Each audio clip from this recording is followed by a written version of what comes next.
les pongo aquí, hay que repasar algunas reflexiones que ubican las conclusiones, muchas de las cuales se enunciaron precipitadamente por muchos referentes al experimento de Young. ¿Qué página? ¿Qué página? La 1 Ya me regresé a la 1 de 12. 1 de 12. Bueno, para ilustrar la situación que había al principio de la física cuántica, estamos hablando del principio del siglo XX, hay que comparar, dice Víctor Weisskopf, una persona que cito mucho aquí en estos apuntes que les paso a ustedes, que fue director de CERN y profesor ilustrísimo del MIT,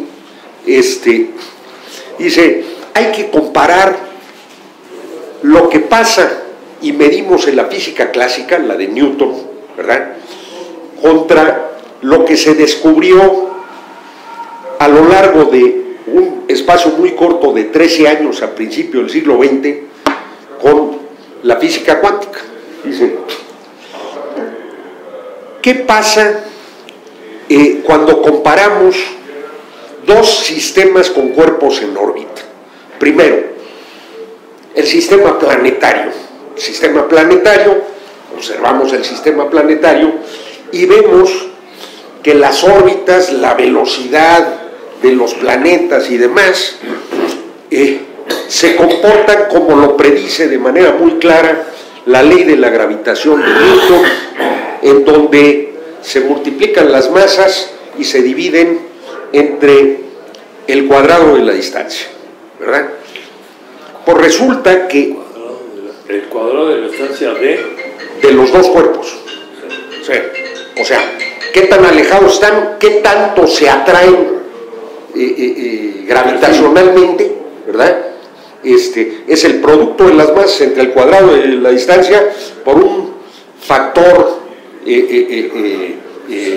para las diferentes unidades que se puedan utilizar. Factor de proporcionalidad se le llama, ¿no? Bueno, pues resulta que el otro cuerpo de partículas en órbita, ¿verdad?, lo tenemos en los átomos. Rutherford,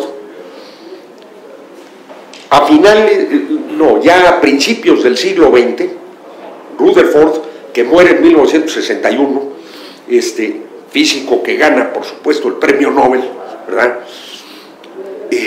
descubre las bases para el movimiento que hay de electrones alrededor de las órbitas, en las órbitas alrededor del núcleo de los átomos, protones y neutrones, ¿verdad? Ahí la ley, la fuerza que aplica es la fuerza eléctrica, electrostática, ¿verdad?, que es la ley de Coulomb. La ley de Coulomb es igualita, muy parecida a la ley de gravitación, es el producto de las dos cargas eléctricas dividido entre el cuadrado de la distancia, lo cual significa órbitas elípticas, tanto en el caso de planetas como en el caso de electrones alrededor de las órbitas en el núcleo. Bueno, en ambos casos te da órbitas elípticas. En ambos casos te dan órbitas elípticas, pero aquí se llega a una consideración que hacen los científicos que dicen, a ver, espérame tantito, cualquier sistema planetario, su composición se debe a las condiciones iniciales cuando se formó el sistema planetario, ¿verdad? Dice, ¿qué órbitas tienen los planetas alrededor de su Sol? Depende de cuando se formó ese sistema solar, ¿verdad?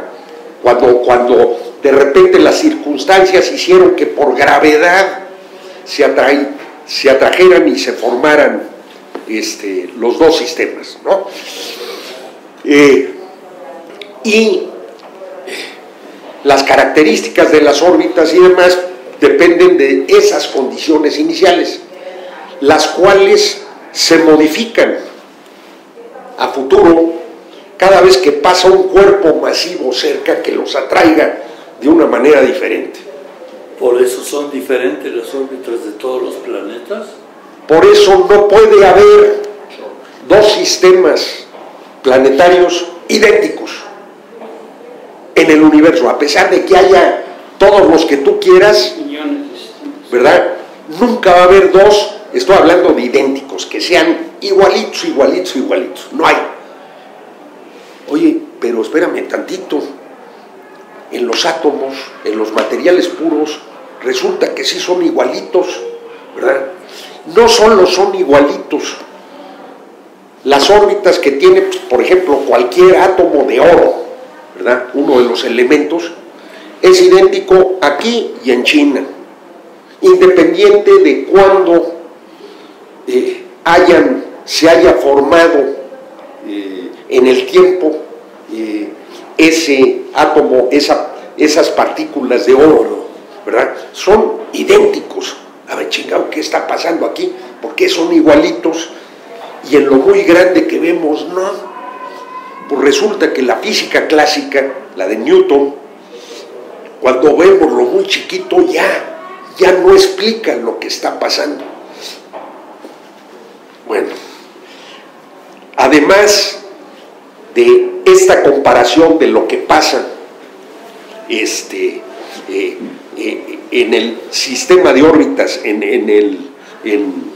el sistema de cuerpos en órbita de los átomos y lo que pasa después con moléculas y demás, resulta que además hay otra paradoja, la paradoja de Boltzmann. En la mecánica clásica, todas las posibles formas de movimiento comparten la energía de cualquier incremento de calor. Si un material lo calentamos, según la mecánica clásica, los electrones deberían ir más rápido, los protones vibrar más fuerte dentro del núcleo, los quarks que forman a los protones y los neutrones debían moverse más rápido dentro de sus confines. Esta regresión llevaría a una grandísima acumulación de energía que necesitarían inmensas cantidades de energía calórica para calentar la más pequeña porción de materia, y eso no pasa, no se observa que ocurra. Dice, además la naturaleza exhibe a nuestro alrededor propiedades características específicas de los materiales, las cuales a pesar de su inmensa variedad son siempre reproducibles y recurrentes. La especificidad de las cualidades materiales en la naturaleza necesitaba una explicación fundamental. El gran avance fue el desarrollo de la física cuántica.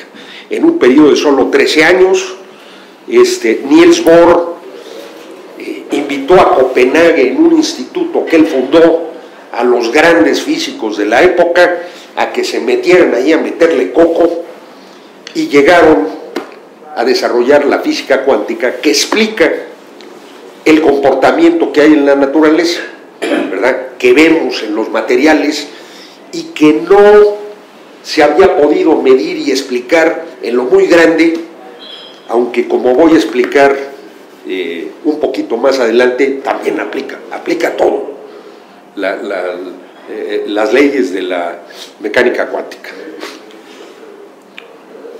Bueno, aquí habla de cómo el experimento de Young con luz se repite con electrones, y se ve que los electrones también, que se consideran partículas,